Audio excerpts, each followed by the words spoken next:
各位亲爱朋友，大家好，咱即摆来介绍甲脚的动作相关的一寡台语字。咱首先要来介绍即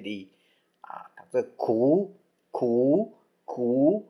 就是蹲的意思。咱比如讲，跍咧食饭真歹看，就是蹲着吃饭很难看，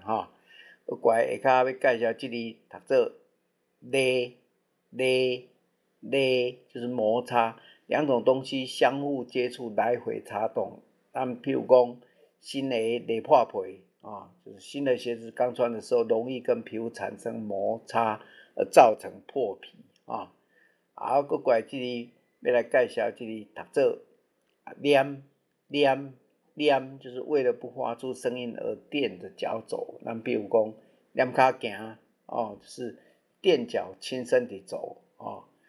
过来要来介绍这里的读做跩，